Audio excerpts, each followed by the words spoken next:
Assalamualaikum warahmatullahi wabarakatuh.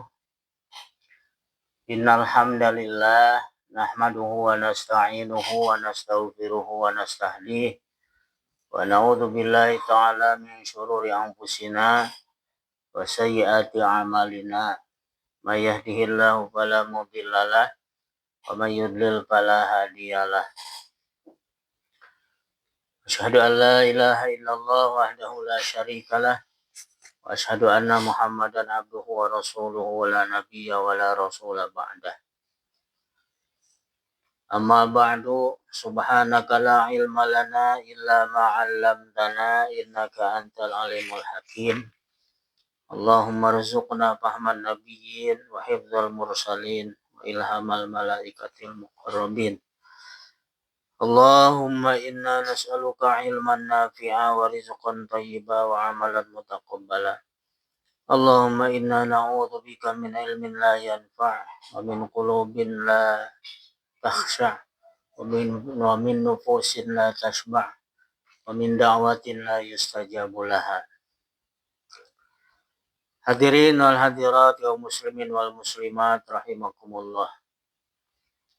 Puji dan syukur marilah kita panjatkan hanya kepada Allah Subhanahu wa taala yang masih memberikan kesempatan hidup kepada kita hingga sampai di hari ini dalam keadaan baik, dalam keadaan sehat walafiat. Mudah-mudahan amaliyah subuh kita diterima oleh Allah Subhanahu wa taala. Selanjutnya sholawat dan salam semoga senantiasa dicurahkannya kepada Nabi besar Muhammad sallallahu alaihi wasallam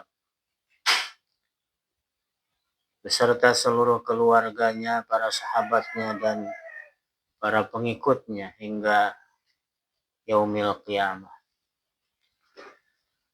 Hadirin wal hadirat rahimakumullah, kita lanjutkan kajian kita ini dengan memasuki materi ke-24, ad-du'a'u ba'da tasyahudil akhir qabla salam. Doa atau doa setelah tasyahud akhir sebelum salam. Jadi antara tasyahud akhir dan salam dianjurkan untuk kita berdoa kepada Allah Subhanahu wa taala. Ada banyak doa yang Nabi ajarkan kepada kita yang baik dibacakan sebelum kita salam, setelah kita tasyahud akhir pada waktu sholat. Yang pertama doa yang berbunyi Allahumma inni a'udzubika min adzabil qabri wa min adzabi jahannam wa min fitnatil mahya wal mamat wa min syarri fitnatil masyihid dajjal. Allahumma ya Allah, inni a'udzubika, sesungguhnya aku berlindung kepadamu dari siksaan kubur. Wa min adzabi jahannam, dan siksa neraka jahannam.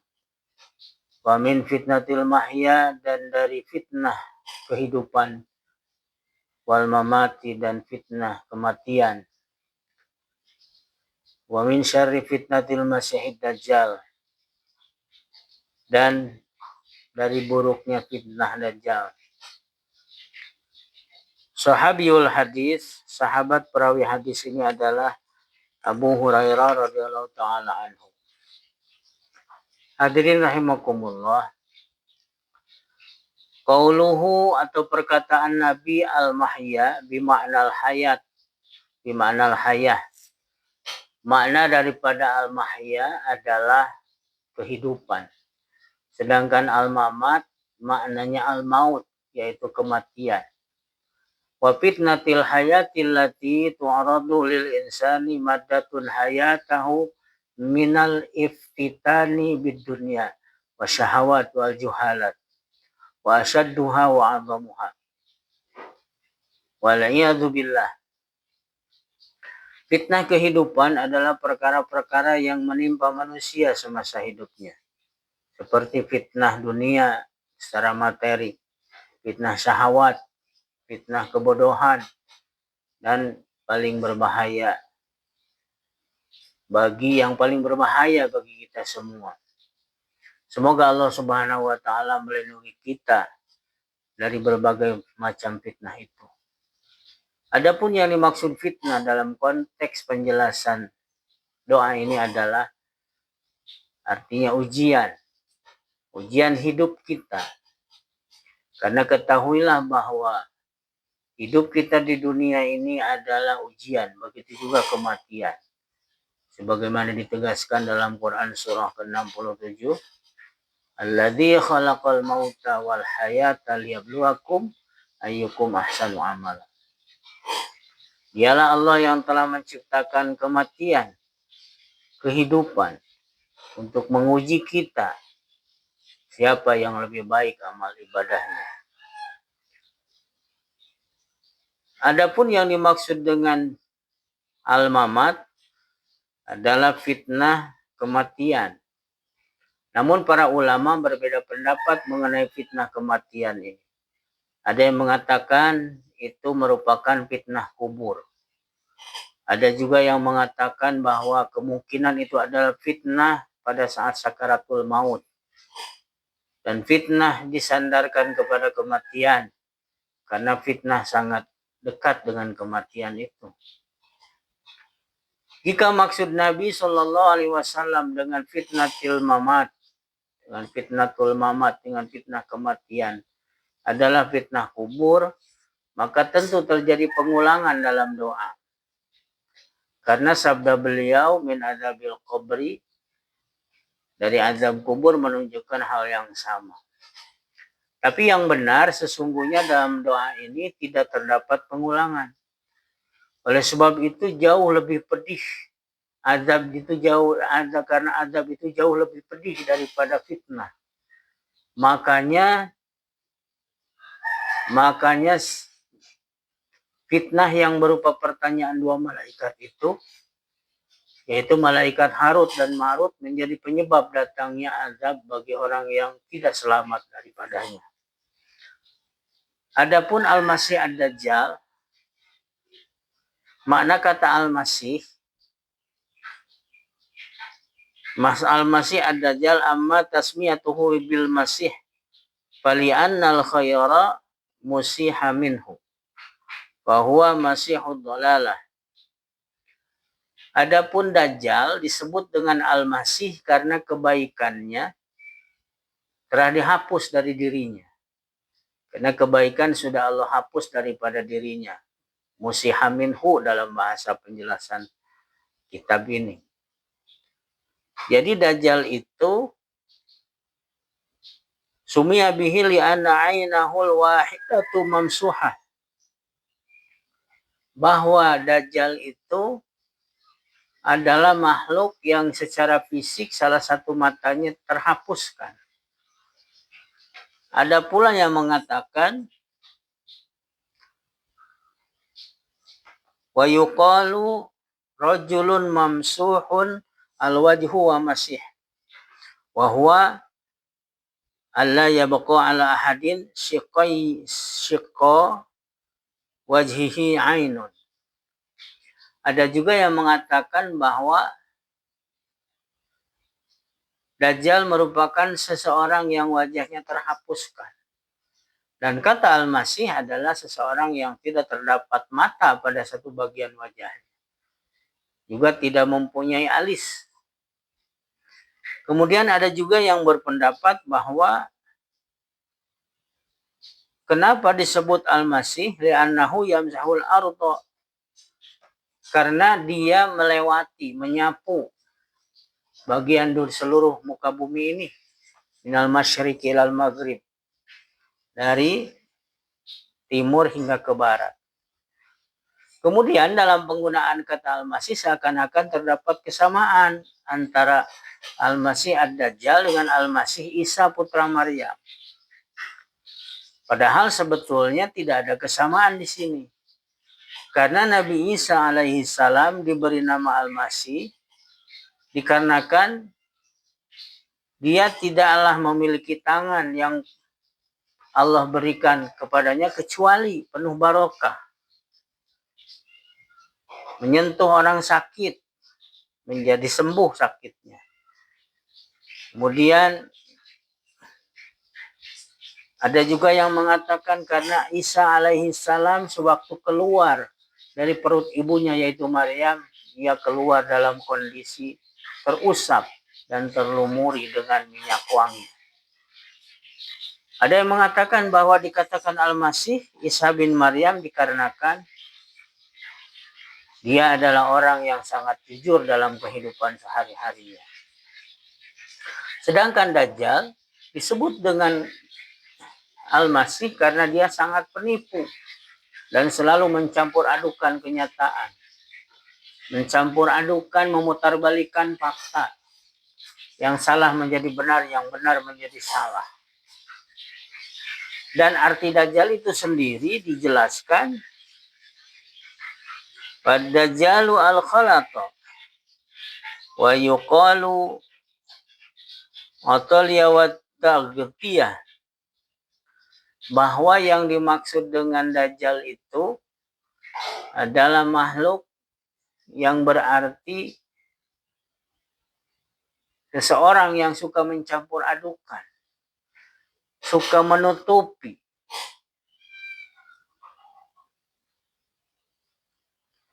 menutupi segala hal yang baik dengan hal yang buruk. Makna ini juga ada pada Dajjal, yakni menutupi bumi dengan pengikutnya yang sangat banyak. Dikatakan pula karena Dajjal itu matanya terhapus, ini diambil dari kata dakhalal asar, yang artinya menghapus jejak. Lalu Faidah memohon doa perlindungan kepada Allah Subhanahu wa taala dari keburukan Dajjal pada waktu itu, pada zaman Nabi Shallallahu alaihi wasallam. Padahal Rasulullah Shallallahu alaihi wasallam mengetahui bahwa kedatangan Dajjal masih sangat jauh dari zaman beliau. Tujuannya agar informasi tentang Dajjal ini menyebar kepada setiap muslim. Sehingga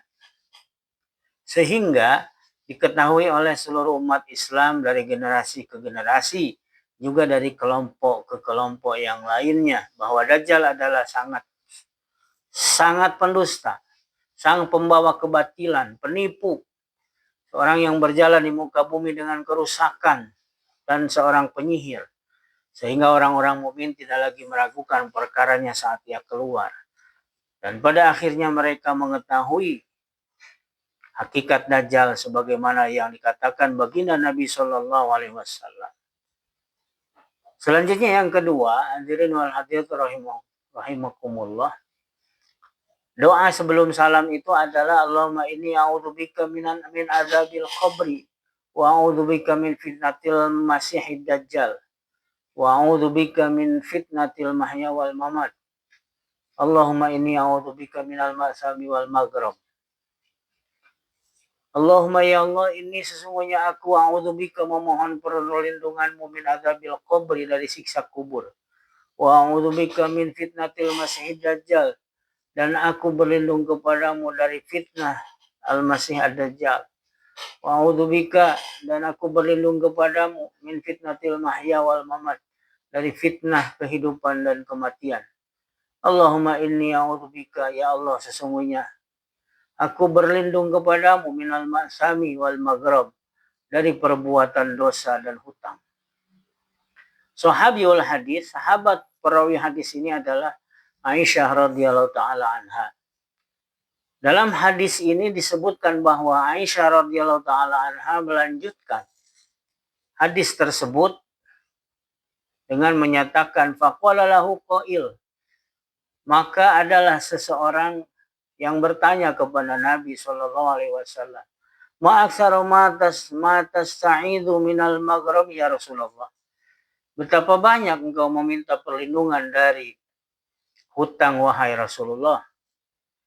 Faqala, maka Rasulullah Shallallahu alaihi wasallam menjawab, inna rajula idza gharima haddatsa fa kadzdzaba wa wa'ada fa akhlafa. Karena jika seseorang terlanjur berhutang, maka biasanya ia suka berdusta dan menyelisihi janji. Jadi dalam hal ini hadirin rahimakumullah, Nabi SAW sejak jauh-jauh hari sudah menasihati, mengingatkan kita untuk meminta perlindungan kepada Allah supaya tidak berhutang. Makna lainnya, kalaupun berhutang sesuai dengan kebutuhannya. Orang yang terlilit hutang biasanya ia berjanji tapi tidak menepati. Sehingga ketika omongannya, ketika pembicaraannya ketika dia berhutang dengan setelah berhutang suka berbeda. Sedangkan kata ma dalam hadis Aisyah radhiyallahu taala anha tersebut menunjukkan ta'ajjub. Artinya, mengapa kok sungguh banyak engkau wahai Rasulullah memohon perlindungan kepada Allah untuk dihindarkan dari hutang. Ini menunjukkan betapa di akhir zaman ini, waktu Nabi SAW dahulu menyampaikan hadis ini, seolah-olah sudah mengetahui bahwa di akhir zaman seperti ini dan akhir zaman nanti yang akan datang, akan semakin banyak orang yang suka berhutang, sehingga hidupnya terlilit hutang. Maka dari itu, berlindunglah kepada Allah Subhanahu wa Ta'ala supaya tidak menjadi orang yang terlilit hutang, masuk kategori ghorim atau maghram, yang kemana-mana hidup dalam keadaan berhutang. Oleh sebab itu, dawamkan doa yang sudah kita hafal bersama. Allahumma inni a'udzubika minal hammi wal hazan, wa a'udzubika minal ajzi wal kasal, wa a'udzubika minal jubni wal bukhl, wa a'udzubika min ghalabatid daini wa qahril rijal. Semoga Allah Subhanahu wa Ta'ala melindungi kita dari segala hal yang tidak baik yang bisa menimpa diri kita dan keluarga kita, yang dapat mencelakai diri kita di dunia hingga akhirat kelak. Amin Allahumma ya rabbal alamin. Demikian untuk pagi ini. Kutuma sofa wa da'ma kadar. Subhanakallahumma wa bihamdika. Ashhadu an la ilaha illa anta. Astaghfiruka wa atubu ilaik. Wassalamualaikum warahmatullahi wabarakatuh.